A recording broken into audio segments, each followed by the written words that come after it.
Welcome back. Well, it's time for sports, and of course Spencer is here. Now, our sports team has been traveling all over Delmarva for the past week, and we're profiling another team tonight. Who is it? That is right. Our high school football preview continues. I tell you what, I'm not mad that we're driving around a little bit because the summer, it slowed down a little bit, but now we are gearing up towards that football. It is an exciting time right now for fans, and for tonight, we're heading up to Woodside. Polytech Panthers, that's what we're looking at. I tell you what, they finished 4-6 last year, kind of a middle-of-the-road team, but they got some big hopes of what's going to turn around this year for them. After working hard this offseason, the Panthers are hoping to finally have a breakout season that the program has been looking for, and they got a few good reasons to feel that this could be their year. Tonight, we take a closer look at this year's Polytech squad. What I'm trying to get these guys to understand is that mediocrity is not where you want to be. I want to try and get them to understand that it's hard work to be good. It's even harder to be great. For the last couple seasons, the Panthers could be summed up in one word: average. A combined record of 9-11 over that time.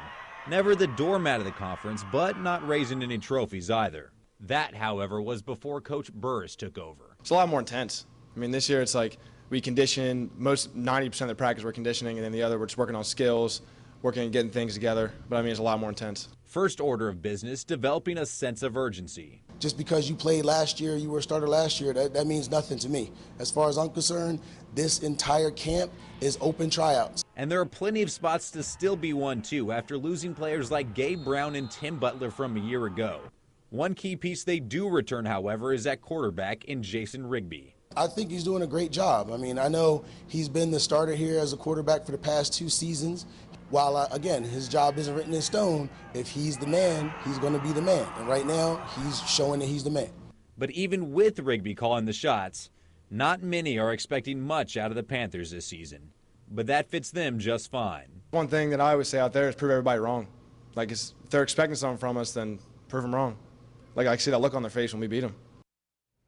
And the Panthers open their season September 11th when they travel to play at Appoquinimink. And don't forget, high school football fans, our first annual DSI Coaches Conference is going down this weekend. Tomorrow, in fact, we're going to preview all 27 of our teams and be joined here on desk from coaches from both conferences and divisions. It's all going down live tomorrow at 7 p.m. on Delmarva Sports Insider.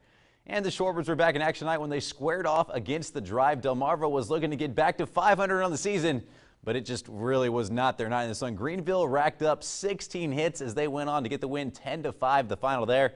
As for the Orioles, they were taking on the Twins in Game 3 of their series. Gerardo Parra gave Baltimore the lead with a 3-run blast in the 6th, but Minnesota came right back, scoring 3 runs of their own in the 8th, and that would be enough to give them a 4-3 win. On to the NFL, just a couple weeks before the regular season opener for the Eagles, and it looks like Philly could be leaning a little more on their young players this year. 47 ABC's Greg Guidone has more. In their rookie seasons, Jordan Matthews, Bo Allen, and Josh Huff showed that they could hang in the NFL. As for guys like Marcus Smith and Ed Reynolds, not so much the case. At training camp this week, I had the chance to catch up with Matthews as well as Reynolds to see how the two are developing, coming off of 2 very different rookie seasons. Last spring, he was forced to delay the start of his NFL career to graduate from Stanford. And coming into his second season, safety Ed Reynolds has something to prove. During the offseason, just kept telling myself, just take every day one step at a time and, show these guys that, I was worth the draft pick and that I can come out here and I can play. Reynolds spent last season on the Eagles practice squad, but on Sunday in his first game action in nearly a year, he made up for lost time. Up on top, it's there, it's intercepted. Pulled out of the air by Ed Reynolds. Against the Colts, Reynolds recorded 2 interceptions, showing he has what it takes to play in the NFL. In college, I was great at playing the post, playing the half, playing the deep part of the field, and just getting back to what I knew. On the other side of the ball, wide receiver Jordan Matthews is looking to build on a nice first-year campaign. Following an 8-touchdown rookie season, he expects mental growth to give him an edge in year number 2. I just think I understand the game more naturally. I'm not running around thinking, I'm just actually playing. Matthews wasn't the only rookie receiver last year. He and Josh Huff had the luxury of turning to veteran receiver Jeremy Maclin for guidance. But come week 1 this season, Maclin will be in Kansas City suiting up for the Chiefs.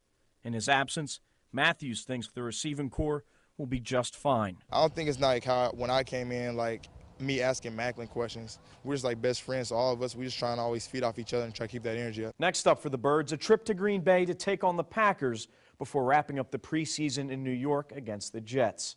Greg Woodone, 47 ABC. I have to say, this Eagles fan is excited.